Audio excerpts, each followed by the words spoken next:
So, it's my great pleasure to introduce Dr. Robbie Mackenzie from the School of Physics and University of Bristol. I'm here to talk about how stakeholders and publics and interdisciplinary research impact his research today. So Robbie is a nuclear and materials scientist who's worked on diamonds specifically, and he's been interested in the relationship between physics and ethics, which is how we started working together on various smaller projects, which we're building up now. And Robbie's also a magistrate, so he works in Bristol County Court supporting them. So Robbie has a kind of clear, established track record of working in the sciences on one side, but also having a separate part of his life maybe that engages in the public. So thank you for joining us today, Robbie, and thank you for being a participant in my research. So I'll get off with the first question I've got here, and it's just asking you, can you briefly describe your research and how it relates to public and stakeholder engagement for kind of a lay audience? Sure, yeah. So yeah, I'm a physicist, and I am interested. I got into semiconductor physics first and foremost because I wanted to work in solar panels when I grew up, if you like. And through a chain of events, sort of meeting people and getting on certain projects and not others, I ended up working in a sort of weird area where it is semiconductor physics, but the semiconductor is diamond. And it is photovoltaics, but it's not solar photovoltaics. It's called gamma voltaics. And a gamma voltaic is like a solar cell, but you put it in front of some gamma rays instead of solar photons in places where these gamma rays are a problem in order to power sensors and stuff. And that's my PhD. So I'm post 5 at the moment, just doing corrections. That has been very interesting because at the same time as that work's been going on, my supervisor was spinning out a company to try and commercialize that and other similar projects. So there's been the stakeholder stuff on the business side of things. There's been the stakeholder stuff in terms of managing relationships with Sellafield, for example. Sellafield partially funded my PhD, so the representative from them was sort of industrial supervisor. So that's all non-public stakeholders.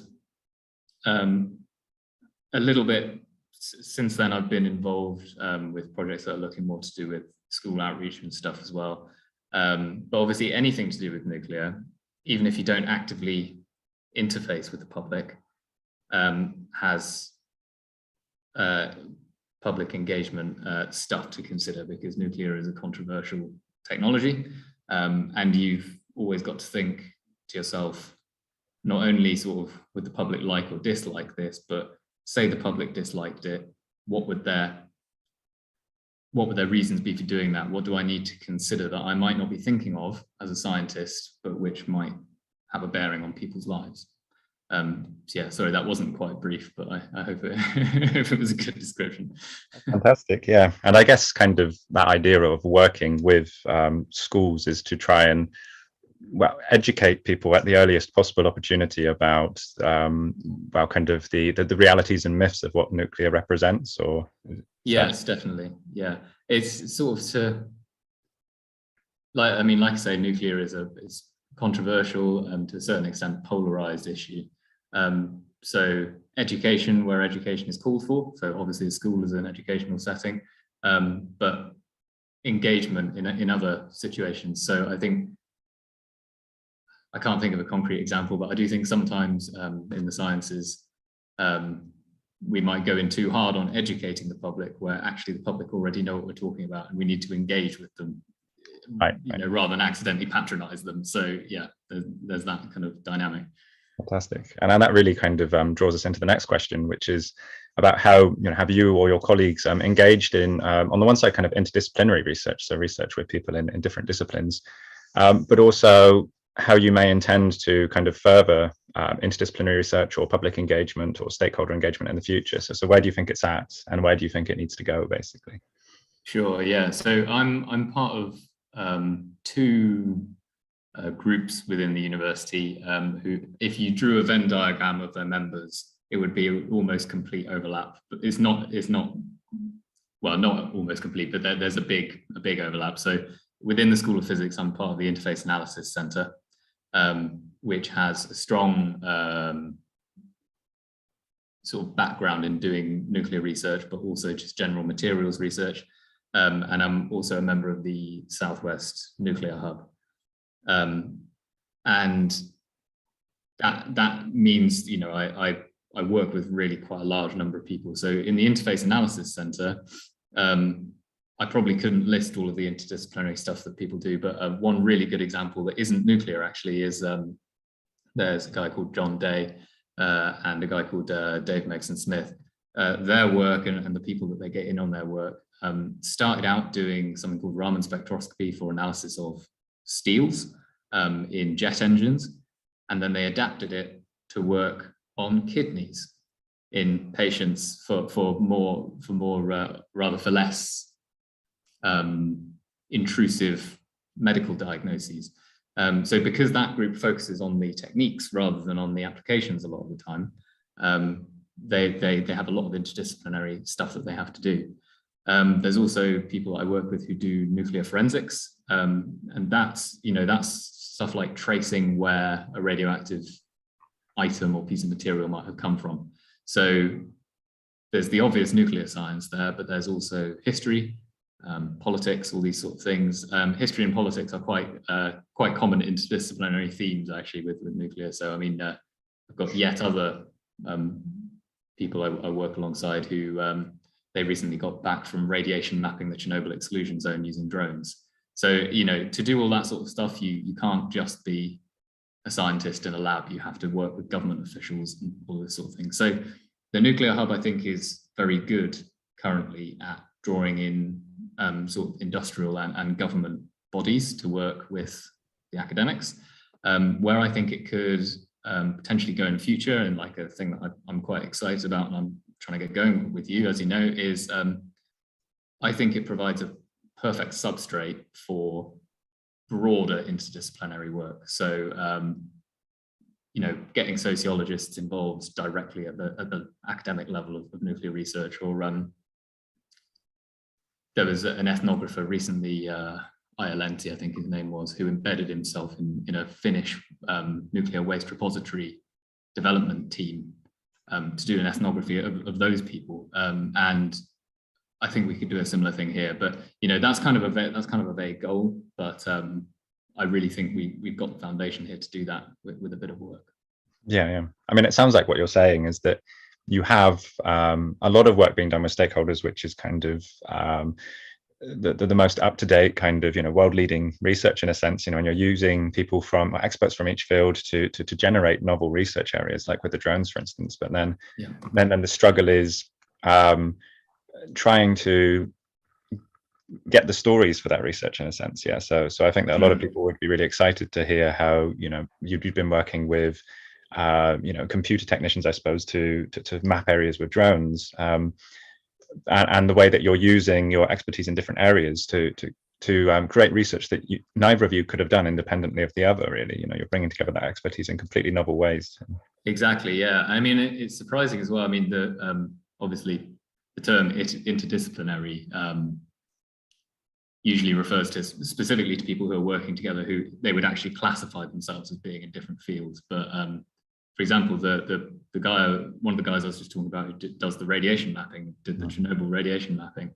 I just got involved in some of his work with the intention, basically, just to speed up some of his code that he uses to do the calculate, because, you know, you fly a drone over a place, you get a load of radiation measurements, you've got to do maths to figure out where that radiation was coming from on the ground.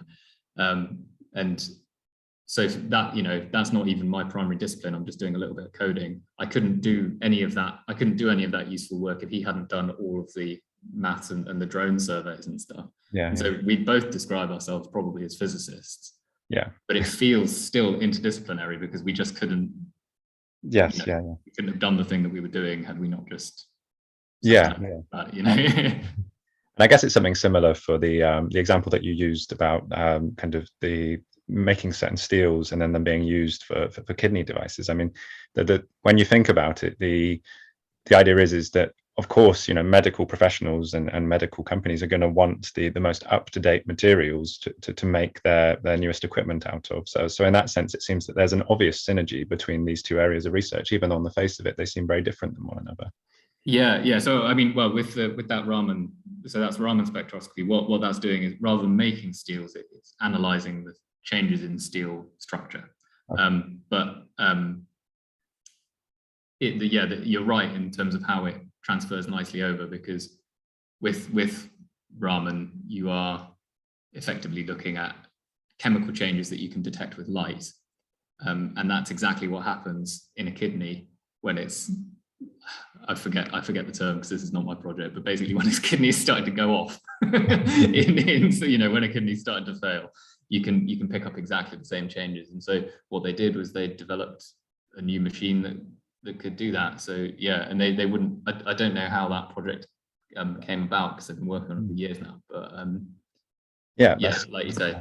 Yeah, so maybe there's a need for kind of material scientists in big pharma or in the companies which are making medical devices, just to ask these questions which wouldn't really be asked by most engineers working on that, I guess, because they don't have a great enough understanding of the materials being used, in a sense. But yeah, and it's, there's now so much in the world to know. you can never know everything, even about your own discipline, that can't be supplemented by somebody who just has a completely different skill set and will look at the problem differently. Yeah. And I guess that different materials and different ideas intersect different disciplines in different ways, that even to know about something, it's impossible to know completely within one discipline, but it's about identifying where those disciplines converge, maybe. Yeah. Which brings me into my next question, which has become a bit kind of, I assumed that it would go the other way from this point. So I'd asked, physicists, physics is often portrayed as a subject which has very little engagement with other disciplines. And then it was, what motivated you specifically to start thinking about the importance of interdisciplinary research? Sure, yeah. So I mean, I think you're right. It is often portrayed that way, and you do meet physicists who are physicists, and that's what they do. I mean, particularly, I suppose, people who work in cosmology or theoretical physics. I might be completely misrepresenting them there, because I don't really work with those people. But yeah, the impression that I get is they do physics, but my experience is that people come at physics from a range of perspectives. Some of them obviously are trained originally as physicists, but even then they've got different motivations for doing it. So I know people who were engineers first, and they came into physics because they wanted to start sort of answering and asking the questions that they were doing anyway in order to engineer things. I came at it more because I was interested in philosophy first, and then just, things trickled down from there. But I began to start thinking about it from a sort of interdisciplinary perspective when I noticed that, well, probably everybody who works in science has this realization at some point, but I think growing up, you're given this idea of the scientist almost as a kind of some sort of secular monk, who thinks rationally all the time, and who, I mean, obviously, the media has its various sort of scientist stereotypes and how these people behave. A lot of the, there are films and stuff about scientists, regretting what they've done. They never realized, they were just focusing on, what they could do rather than what they should do, etc. But the reality is, physicists are people just like everybody else. They're often very engaged with the world around them. They care about politics. They care about sort of issues that are sociological. But obviously, they have professional conversations about physics, and then the conversations that they have about other things that intersect with their work are at the level of the educated non-expert, because you can't know everything, right? But physics has implications at the professional level that are political, that are ethical, that are sociological. And I just thought it would be good, really, if there was more interdisciplinary work being done by physicists, in groups with engineers, with sociologists, so that questions could be asked right at the outset that are actually really important for how physics impacts the society that it sits in. Yeah, absolutely. And I guess, like, building on what you said in the previous questions, it's not so much that well, physicists are having conversations with certain other disciplines, but maybe those conversations are led by a set of goals and values that don't reflect, say, ethical questions, for instance, or something like that. So would Yeah. you agree with that, or that? Yeah, I think so. I mean, obviously it's a lot easier for a physicist to talk to a chemist than to an ethicist a lot of the time. Even though the physicist might know, they might have done their own research on ethics or philosophy or all of this kind of thing.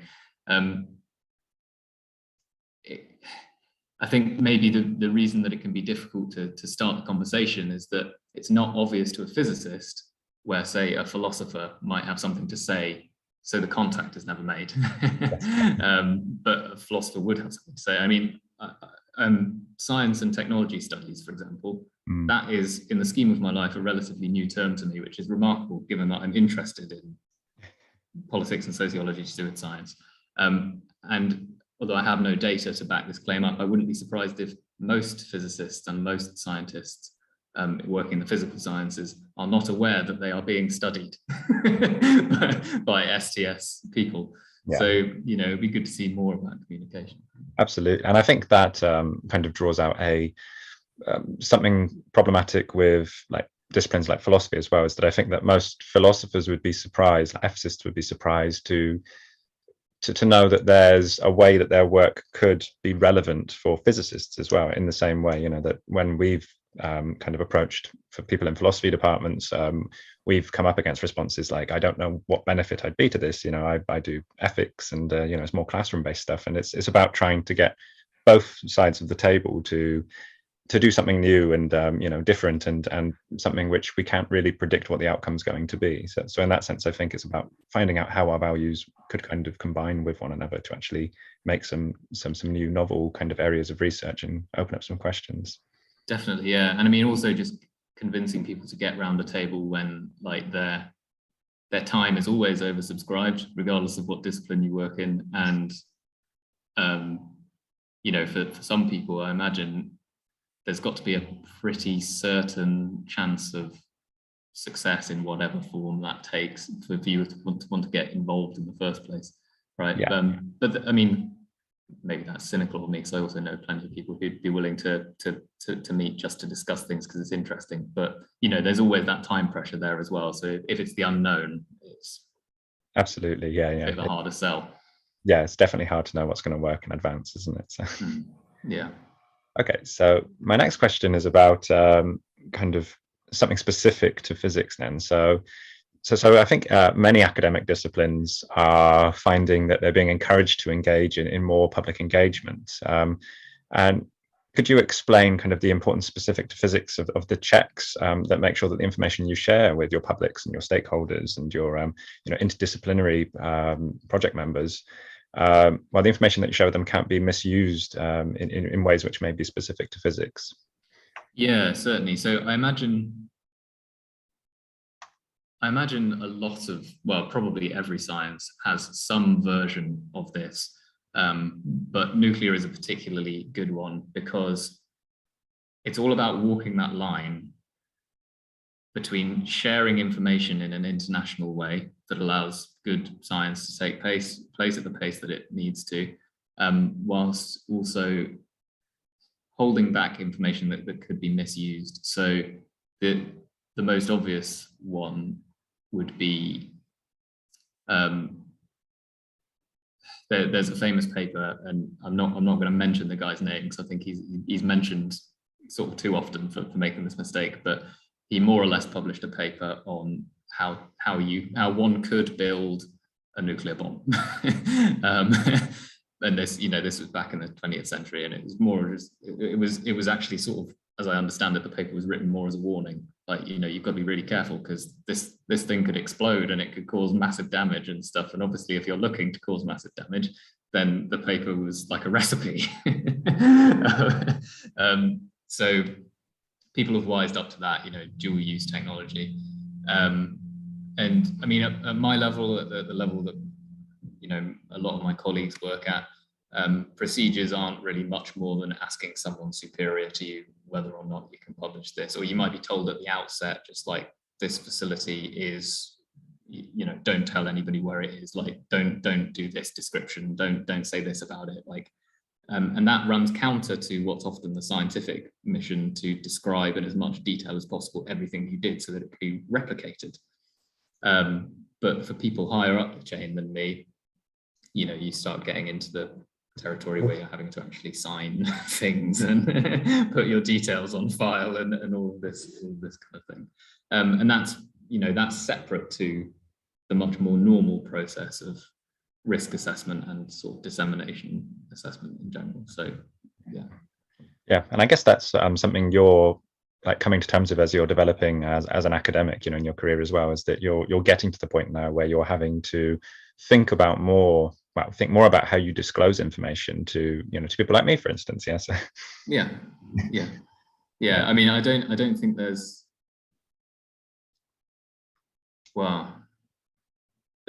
one thing that interacts with my work on a regular basis that I'm not allowed to tell you, but sure. it doesn't come up much, so that's all right. But I mean, I know my immediate my supervisor, my immediate boss, is up to the eyeballs in this kind of stuff, and sort of the people he knows and the places that he interfaces with. He's an advisor to the House of Lords, so he plumbed into all of these kind of systems. I mean, I should say as well, when I mentioned that paper just now, the situation I had in mind was an amateur making a weapon, but obviously geopolitics comes into it as well. And like I say, scientists are not trained in geopolitics. They might be good at it for other reasons, but it helps to have people on hand to tell you what you can and can't say at certain times, isn't it?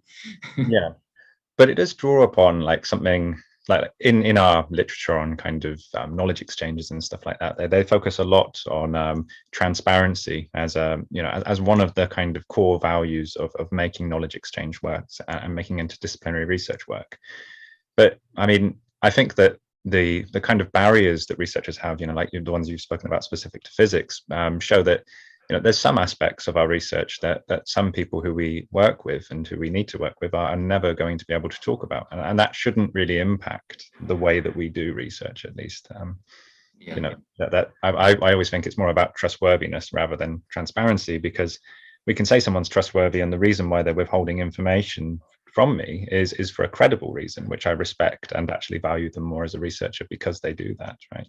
Right. I see. So, that's kind of those kind of questions. That's where it's getting at. Is trying to show that, or trying to kind of draw out that we should just be understanding the barriers towards our research and seeing them as positives and not really negatives. So.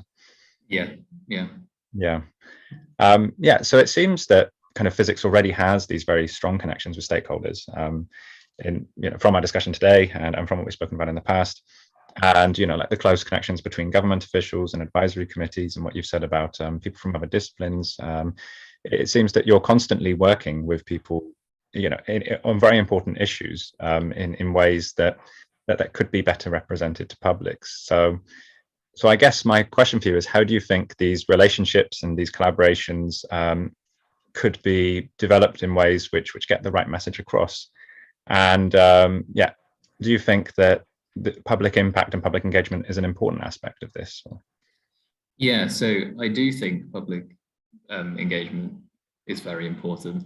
At the moment, I'm still developing in terms of what I think good public engagement is. And I think part of the reason for that is because the public is a very broad church. And so engagement that works with one aspect of the public might be completely wrong for a different aspect of the public.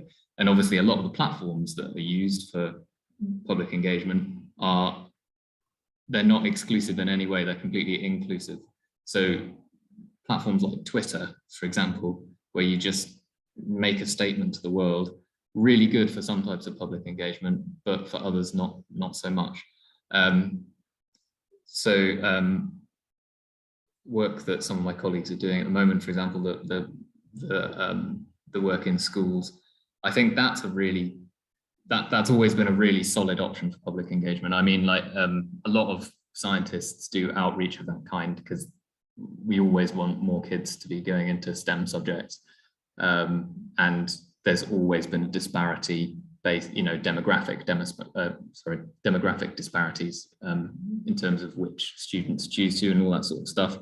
It's improving. So I think anybody who does a lot of that stuff, I do a bit of it, I don't do a lot. I think anybody who does a lot of that stuff is always doing really good work. There are other sections of the public, and I think this is just a personal opinion, but I think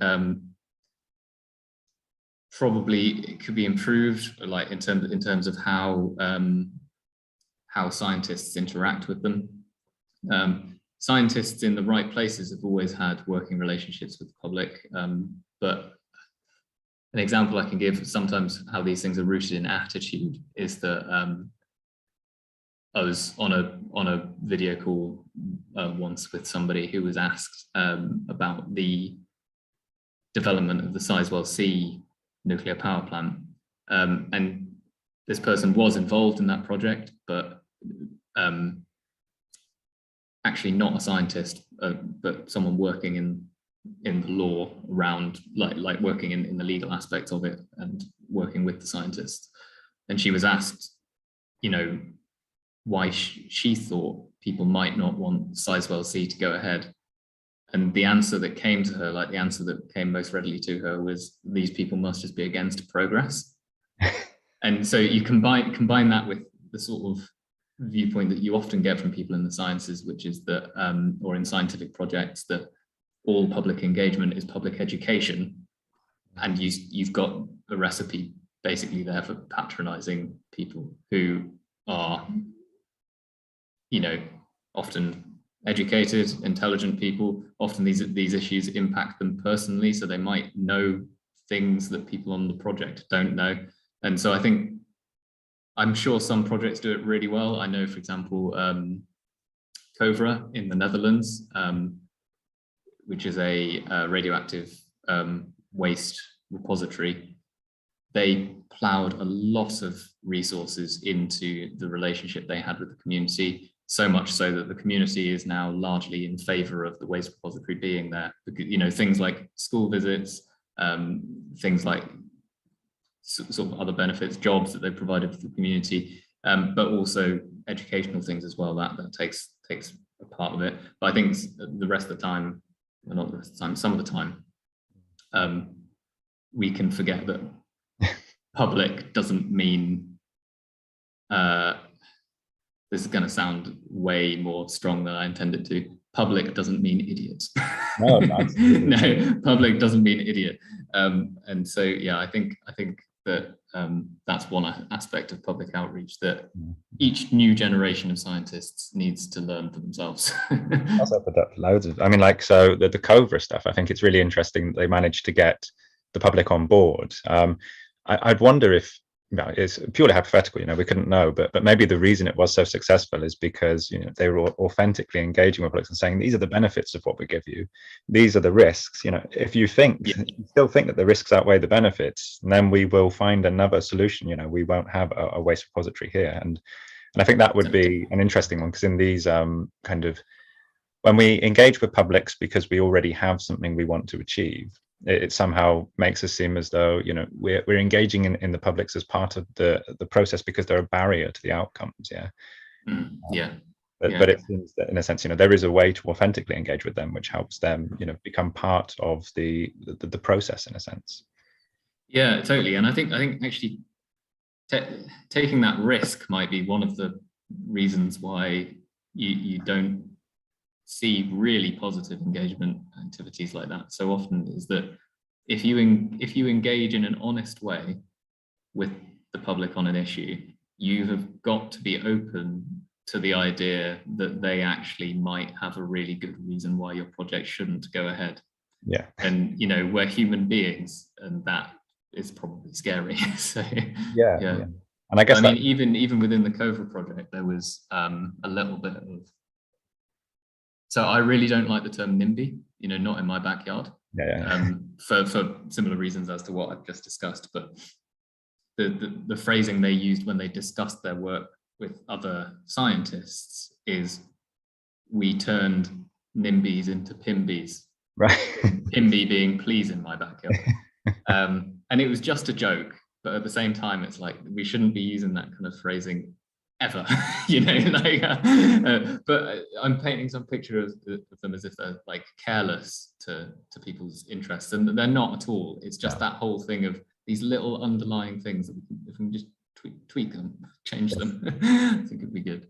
Absolutely. And I think that comes back to what you're saying about, public engagement is so difficult because there's so many different publics, but there's also so many different reasons to engage them. So when you spoke about the school stuff, that fits in with quite well established like procedures within universities, that we are supposed to be recruiting people from diverse backgrounds through wider participation or something like that, and there's mechanisms within universities to support us in achieving those ends. So it's been seen as a way that we've been engaging with publics, long before public engagement became the kind of monolith in universities that it is now. Now if you write a funding bid, there has to be a public engagement part of it. And if you say, well, I'm going to try and get more people for the physics department, it's probably not going to be good enough. There has to be like real outcomes and outputs which involve the publics. So in that sense, it feels like the way which we think about engaging with publics now has to reflect certain aspects of our research in the way that it makes our research stronger. And I know that you've spoken about Hinkley Point as a case where they have regular meetings with representatives from Greenpeace, to try and get those alternative viewpoints. And I guess it's a question of how to use those kind of models and expand upon them. So we're getting a diverse range of views from people who both agree with us and disagree with us, rather than just people who are interested in what we're doing, right? I'm always interested to see how groups like that function, because I think it's a really valuable way to work. I also think it takes its own set of specialist skills that are not always recognized in the way that they should be. So I mean, if you've got someone who is a practicing scientist or engineer, whether it be in nuclear or any other project that requires public engagement, it's like another person full of skills to be able to also deal with a meeting on a controversial issue in that kind of, that stakeholdery way. So I know that you do that very well. For example, I've never been tested, but I don't know what mechanisms are in place, but I think possibly we could do with supporting those kind of stakeholder engagement activities in a more robust way that supports scientists to engage without requiring of them that they also be, have social skills that they simply might not have sometimes, and yeah.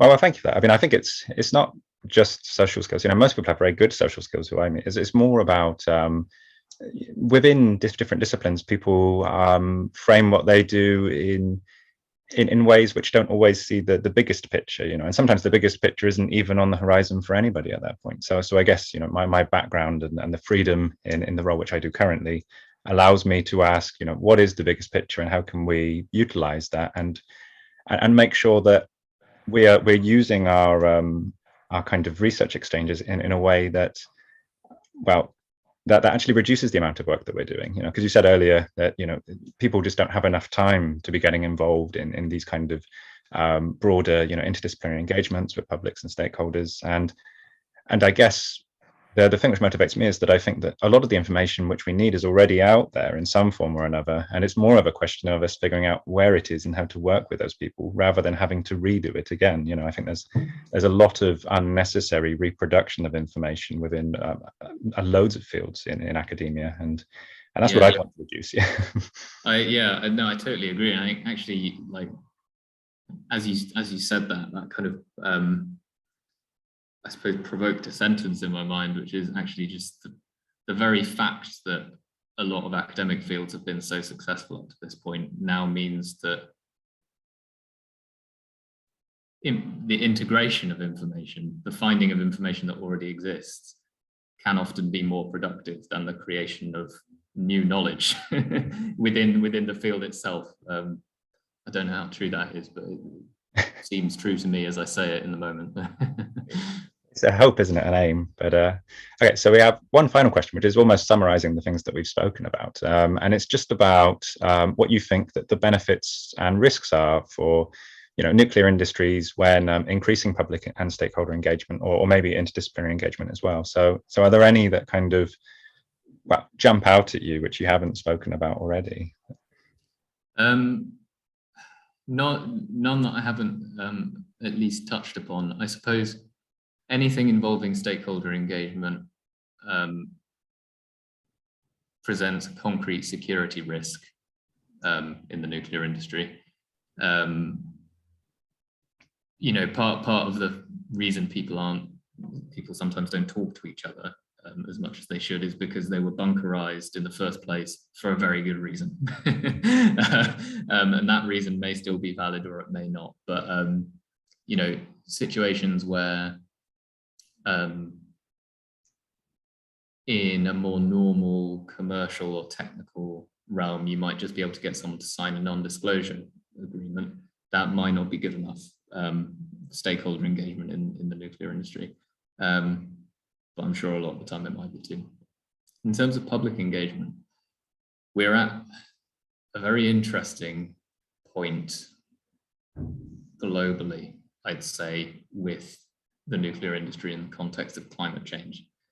The environmental movement is more or less at a point of schism over it, I would say. It's not just me saying that as well, it's people, sociologists who've studied it.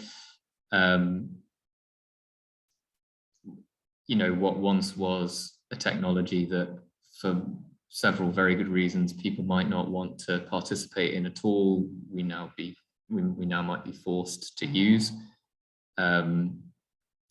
And I think the risk from public engagement with the nuclear industry is simply that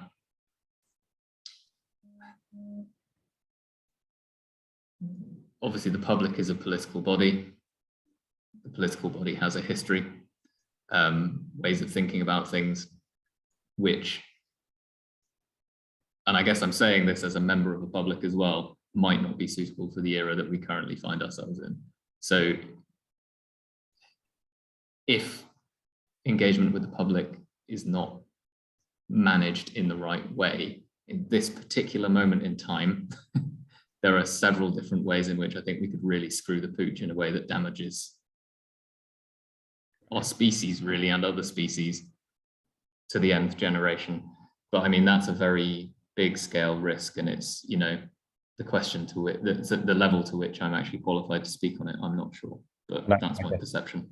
Yeah, and that drives home the importance of or the significance of nuclear for society, really, doesn't it? In a sense, is that the way that nuclear presents itself, on all levels, so it's not just academics, but it's industry as well, is going to be significant for the future and for things like civil unrest, for instance. And I suppose we've seen in the last few years how COVID can be polarizing, for instance, and real life critical species or global critical events can become polarizing for publics if information isn't presented in the right way and understood in the right way, right? And there maybe wasn't enough.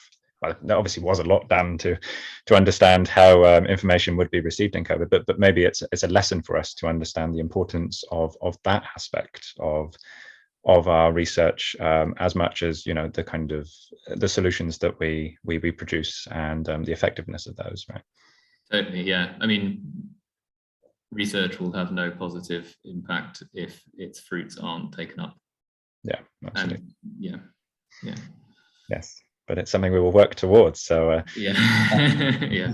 On that happy note, we will, kind of end this chat. And thank you, Robbie, for joining me today and for answering my questions. It's been really helpful for me just to understand a different dynamic about engaging with publics and stakeholders, and is the beginning of contributing to this project. Where I'm looking at the ways that different disciplines engage with stakeholders and engage with publics, and how we could learn from one another to better do that. So hopefully this is the beginning of something very positive, and it's been really good to chat to you today. It's been an absolute pleasure. Thanks for having me. Thank you.